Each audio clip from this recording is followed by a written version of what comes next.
The translator's legs stopped working properly somewhere between the airlock and the throne room, which seemed suboptimal for someone whose job required appearing competent. Adrian Koss had translated 17 languages across 9 species, but none of those assignments involved walking through corridors that looked like they were grown rather than built, lit by things that pulsed like heartbeats in the walls. The briefing had been clear. The Sanguivora were apex predators, blood-consuming, hierarchy-obsessed, and extremely prone to taking offense. Do not improvise. Do not joke. Absolutely do not make it weird. When the doors opened and he saw her rising from that throne, his brain cataloged details with professional efficiency. 2 meters tall, skin like polished stone, eyes that reflected light like a cat's, and ears that swept upward into points that would make aerodynamic engineers weep. She moved toward them with the fluid grace of something that had never questioned its position at the top of the food chain. His brain supplied the word matriarch. His mouth, operating on an entirely different frequency, said, "You have a nice ass." The universe stopped. The ambassador behind him stopped breathing. The guard stopped looking bored and started looking homicidal. The matriarch stopped walking, turned fully toward him, and Adrian watched his entire career catch fire in slow motion. Her expression shifted through several emotions he couldn't name, finally landing somewhere between disbelief and something that might have been amusement. Then she laughed. Actually laughed, this low resonant sound that made the bioluminescent walls pulse brighter. "You," she said, voice turning standard into poetry, "are either incredibly brave or phenomenally stupid." Adrian's brain finally reconnected. "Can I pick both?"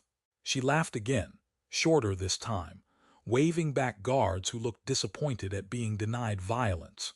The matriarch circled him slowly, and Adrian understood with crystal clarity how rabbits felt in open fields. 400 cycles, she said, still circling. 17 diplomatic envoys. All brought gifts wrapped in careful words. All spoke in circles that meant nothing. All bored me enough that I considered eating them for variety. She stopped directly in front of him. "You are the first to speak truth without polish." That wasn't truth, that was panic, Adrian managed. That was my brain abandoning ship and my mouth going rogue. "Rogue," she repeated, testing the word. "We Sanguivora value strength, but we also value honesty. Your colleague there," she gestured toward the ambassador who looked ready to die of professional embarrassment, "would speak for hours without saying anything real. You spoke for seconds and revealed everything." Adrian glanced at the ambassador's expression, which conveyed that resume updates would be necessary, assuming survival. "Your species confuses me," the matriarch continued. "You possess intelligence, clearly. You have achieved interstellar travel, yet your brain malfunctions under pressure and produces social destruction." She tilted her head, those elegant ears shifting. "How do you survive?" "Spite and accident mostly," Adrian said, then immediately regretted having a mouth. She smiled, all predator. "Fascinating. I wish to understand this better. Explain humans to me." Behind him, the ambassador made a sound like a transmission dying.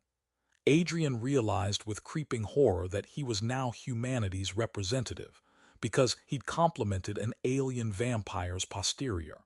The diplomatic corps would never let him live this down. Assuming he lived, what should have been formal diplomatic theater became something closer to cultural anthropology conducted at knife point. "The matriarch, call me Velena," she'd said, which apparently was a significant honor he'd accidentally earned through catastrophic honesty, wanted to understand human psychology, specifically the part where survival instincts failed spectacularly. Adrian found himself explaining anxiety, social phobia, and the fascinating way human brains could simultaneously know the correct response and produce the exact opposite. It's like having a co-pilot who's actively trying to crash. Velena listened with the intensity of someone dissecting interesting prey. "We suppress all emotional display in formal contexts. Weakness invites challenge. Challenge invites death.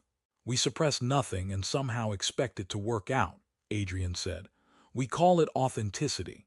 We call it suicide, Velena countered, but her tone suggested she found it intriguing rather than insulting. Yet your species thrives. This should not work. Welcome to humanity. Nothing should work. Everything's held together with optimism and poor decisions. She laughed, and Adrian noticed her guards had relaxed slightly, which felt like progress toward not being eaten. Your honesty is either a brilliant strategy or proof your species succeeds despite itself. Velena leaned back, studying him. I cannot determine which, and I find that delightful. It's the second one, Adrian assured her. We're very good at accidental survival. Clearly, she gestured to something a guard brought, refreshments that looked only mildly terrifying. You have done something 17 careful diplomats could not. You made me interested. I panicked and insulted you. You panicked and spoke truth. I can work with truth. Lies bore me. She raised her glass in what seemed like a toast. Your terrible impulse control just opened diplomatic relations. Congratulations. The ambassador spent the walk back to the shuttle oscillating between relief and existential crisis. You complimented her anatomy. You called an apex predator physically attractive. And somehow we have an alliance. Adrian nodded, still processing. I'm unclear on how I'm still alive. She found you refreshing. Apparently centuries of careful diplomacy are less effective than catastrophic honesty. The ambassador rubbed his temples. I need to report this. Nobody will believe it. As their shuttle departed, Adrian watched the organic vessel recede, its bioluminescent patterns pulsing like a heartbeat. His communicator chimed, a message from Velena herself, which seemed unprecedented based on the ambassador's expression. Your species interests me more than any in recent memory. Return when convenient. Bring your chaotic honesty. Leave your political colleagues. They dilute your entertainment value. V. The ambassador read over his shoulder and made a sound like laughing and crying simultaneously. You just became humanity's primary contact with a species that could end us, because you panicked. Should I put that on my resume? You should put that in a museum. Frame it. How humanity achieved peace through accidental compliments. The ambassador collapsed into a seat. I need to rethink my entire career. Adrian looked at the message again. Velena's laughter echoed in his memory, genuine, surprised, the sound of someone encountering something unexpected and choosing curiosity over offense. Maybe honesty is a strategy, he said quietly. Maybe they're tired of everyone being afraid. Or, the ambassador said, maybe you're the luckiest idiot in diplomatic history. Can I pick both? The ambassador threw a data pad at him, but he was smiling. Back on the Sanguivora vessel, Velena reviewed the encounter logs, replaying the moment of frozen shock, the terrible compliment, the beautiful chaos that followed. Her advisors worried about precedent, about showing amusement, about appearing weak. She dismissed